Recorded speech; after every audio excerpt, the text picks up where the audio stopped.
Earlier this week during my Aaron Loop video, I said the Mets gotta make some signings. What's going on? When are they gonna make moves? And just like that, they've made 2 moves in one night. As in this video, we're going to talk about the New York Mets signing Mark Canha to a 2-year, $26.5 million deal with a club option on the 3rd year, which is also a club option on the 3rd year of the Eduardo Escobar deal they signed earlier tonight. I made a video about that earlier. Check that if you didn't see it. I didn't mention there was a club option. I didn't know that information yet, but both deals have club options for the 3rd year. So in this video, we're going to talk about the Mark Canha signing and how it impacts the Mets and how both of these signings are going to impact the Mets in 2021 and the next couple of years going forward, because these guys pretty much signed the same contracts year-wise. If you enjoyed this video going over the latest Mets news or Mets rumors, make sure to leave a like. Comment down below, what are your thoughts on Mark Canha? And what are your thoughts on Eduardo Escobar plus Mark Canha? And what else should the Mets be looking to do? And if you're new here and you've watched both videos and you still haven't subscribed, I mean, what are you waiting for? I'm not as excited about Mark Canha as I am about Eduardo Escobar, because when I look at Mark Canha's numbers, at least the traditional old man numbers,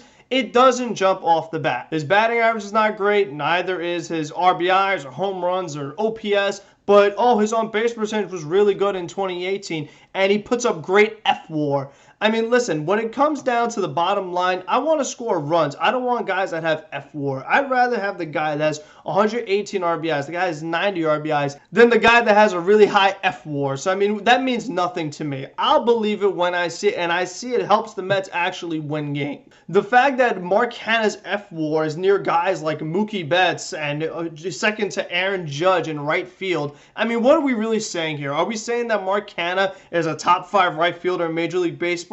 Give me a break. Now, because the Mets did make this signing, and for some reason Mark Canha's contract is higher than Eduardo Escobar, I mean, he's going to cost $6 million more. So, in my opinion, I think Eduardo Escobar is worth more than Mark Canha. But according to WAR, Ken Rosenthal made this tweet that the deal the Mets are getting on Mark Canha is actually a good price, because his WAR says that he should technically be worth more. I do believe that this Mark Canha signing pretty much shows the end of Michael Conforto. It's been kind of obvious, but I feel like this is really the nail in the coffin, so to speak. Whereas now the Mets have given $12 million or whatever it is to Mark Canha, you just don't see them giving $20 million plus to Michael Conforto. Mark Canha, similar to Eduardo Escobar, could play a few different positions. While Escobar could play all over the infield, Mark Canha plays all over the outfield. And he also could play some first base, which I don't anticipate happening. P. Alonso's there. Maybe Dominic Smith is there, because in the Eduardo Escobar video, I said, okay, this makes J.D. Davis more expendable. I think that this Mark Canha signing makes J.D. Davis more expendable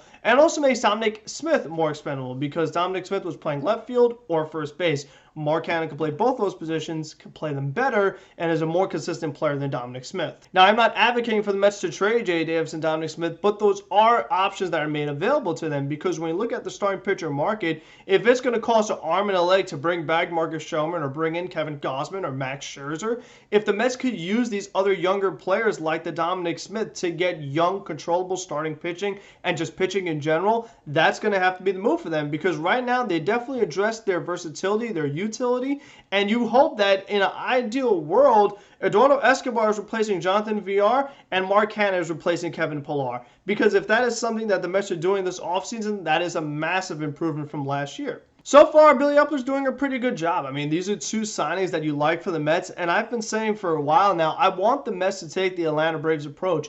Go quantity over quality. When the Mets only made 1 move during the trade deadline, that was to bring in Javier Baez, you saw the good things Baez did, but it wasn't enough because the other guys weren't contributing.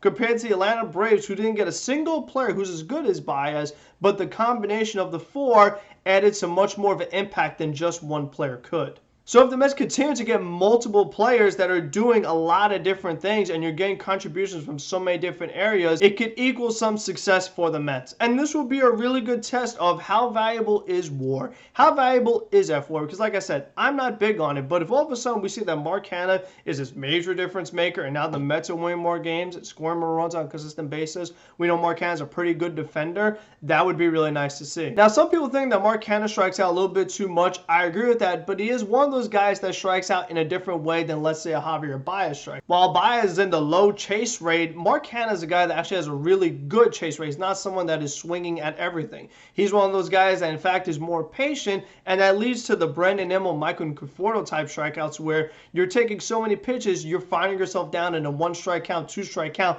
without swinging the bat once. This pretty much leaves you with only one swing to make something happen, and if you miss, that's a strikeout. I do think that the Mets needed to cut down on the chasing. Between Baez, VR, Pilar, and McCann, and others, the Mets were chasing at an insane rate. And like I said in the Escobar video, the Mets struggled so much with the sacrifice fly, with moving runners over. And that was because they were chasing and not putting the ball in play. But if you have a hitter who's much more disciplined than Mark Cahna, and he gets on base at a much higher rate than Kevin Pilar, it's just going to keep the offense rolling, keep the pitchers' pitch count going up, get them tired, and then be able to cash in. And the good news is that these still are not the Mets' big splash moves. They still have more to do. And judging by the way the market is moving right now, and the Mets are still interested in Starling Marte, according to John Heyman, that would be a big impact guy compared to Mark Cahna. But it's clear that the Mets still are going to make more moves, and they have to, because more moves are needed if they want to get to the playoffs, because this was a very disappointing team. To be under 500 after getting Francisco Lindor and others was a major disappointment. So again, I really want to see them focus on pitching. I can't complain about the Mark Canha signing. It's a little more in mind than I would have liked. There's some other players I liked out there. Adam Duvall comes to mind.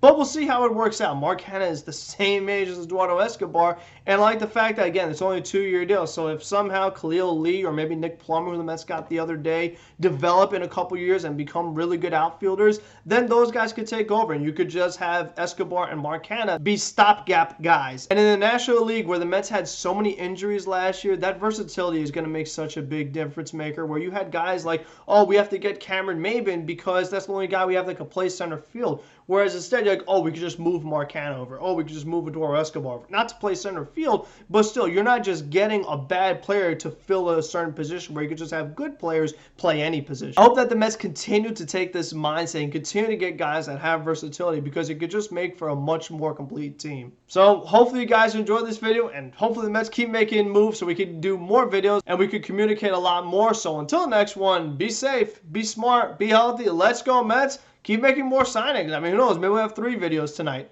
Have a good one, everyone.